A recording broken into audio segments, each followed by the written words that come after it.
It had been 3 years since Emily lost her husband, Michael, to a sudden heart attack that shattered the quiet rhythm of their small town life in Vermont.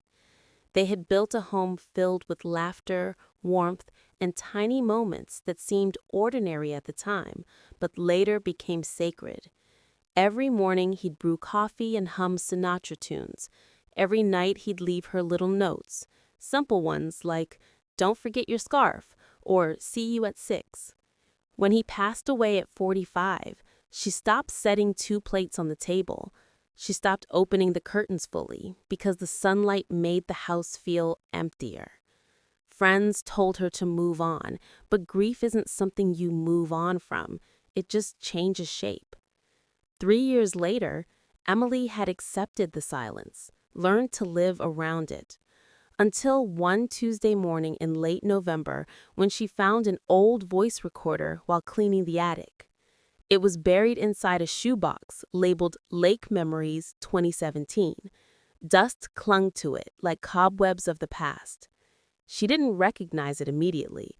Michael had used it for work sometimes. But when she pressed play, his voice filled the room, clear and alive, as if he were standing right beside her. "Hey, Em," the recording began, casual, loving. Her hands trembled. The house went still. "If you're hearing this, I guess I didn't get the chance to say goodbye properly." She froze. For a moment, she thought she was dreaming, but as the message continued, it became clear. Michael had recorded these messages before he died, knowing that something was wrong with his heart, but never telling her. He spoke about the first time he saw her at that college art exhibit where she laughed too loud and spilled coffee on his sleeve, and how that single moment made him believe in fate. He talked about the night they lost their first pregnancy and how helpless he'd felt watching her cry in the dark, promising that if he could, he'd build her a life made of light instead of pain. And then came the part that broke her. "Em, I don't want you to spend your years talking to my ghost. Promise me you'll live again. You'll smile again. Don't let me become the reason you stop seeing the world." The message ended abruptly. A static hiss swallowed his final words. But the recorder wasn't done. There were more files, each named by date. Emily spent the next hours, then days, listening to them one by one. Some were short, just him reading poetry, humming their wedding song, even telling bad jokes.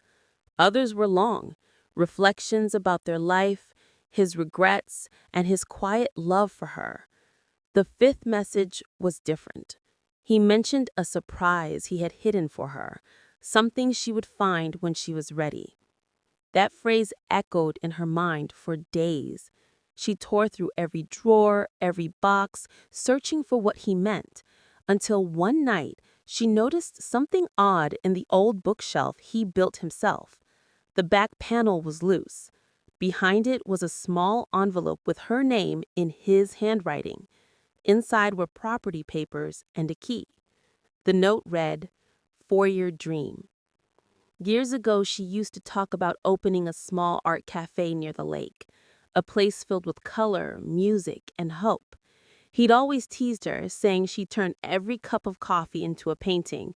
But what she didn't know was that before his death, he had secretly bought a small lakeside cabin and started the paperwork to turn it into exactly that cafe.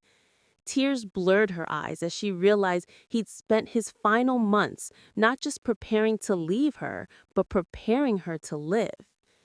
Emily renovated the cabin slowly, using the insurance money she once refused to touch. She painted the walls in bright blues and yellows, Michael's favorite colors, and hung their old photos by the windows. On opening day, she placed the recorder on the counter and played his first message quietly through the speakers. Customers didn't know whose voice it was, but they often asked about the story behind it. She'd just smile and say, "Someone who taught me that love doesn't end." The cafe became a small town symbol of healing. People drove miles to sit there, sip coffee, and leave handwritten notes on the walls about their own lost loved ones. She read each one. She said it helped her keep Michael alive, not as a ghost, but as a heartbeat stitched into the lives of strangers. One winter evening, right before Christmas, when the cafe was closing and snowflakes drifted lazily through the window, her phone buzzed. It was an unknown number. She hesitated, then answered. A man's voice spoke gently. "Hi, this might sound strange, but I think I found something that belongs to you." He explained that he had bought an old storage locker in another town and found the box labeled "To Emily from Michael." Inside were more recordings, apparently unfinished. He offered to mail them. When she received the box days later, her hand shook as she lifted out another recorder, older than the first. She pressed play. Michael's voice came again, faint but unmistakable. "Em, if you found this, I guess I didn't get the chance to say goodbye properly." He followed the cues. "Good. I knew you would. I wanted you to know that even when you can't hear me, I'm still there, in the laughter, the music, the waves against the dock." There was silence, then something else, a recording of the lake itself, the sound of water, wind, and distant gulls. He had captured their favorite place, the one where he'd first told her he loved her, and then came faintly at the end, "I'll see you by the water someday." The tape clicked off. Emily sat there for hours, letting tears fall not out of pain, but out of gratitude. Over the following months, her cafe began to attract people for a reason she couldn't explain. Maybe because the story of love that outlasted death had become part of its walls. Local papers wrote about her. The place was named Michael's Light. Emily never remarried. She didn't need to. Her story became something people shared to remember that love, when real, doesn't fade, it transforms. Years later, when she grew old and gray, her grandmother would ask, "Grandma, do you still miss Grandpa Michael?" And she'd smile softly, look toward the lake, and whisper, "Sweetheart, he never left. He just found another way to stay."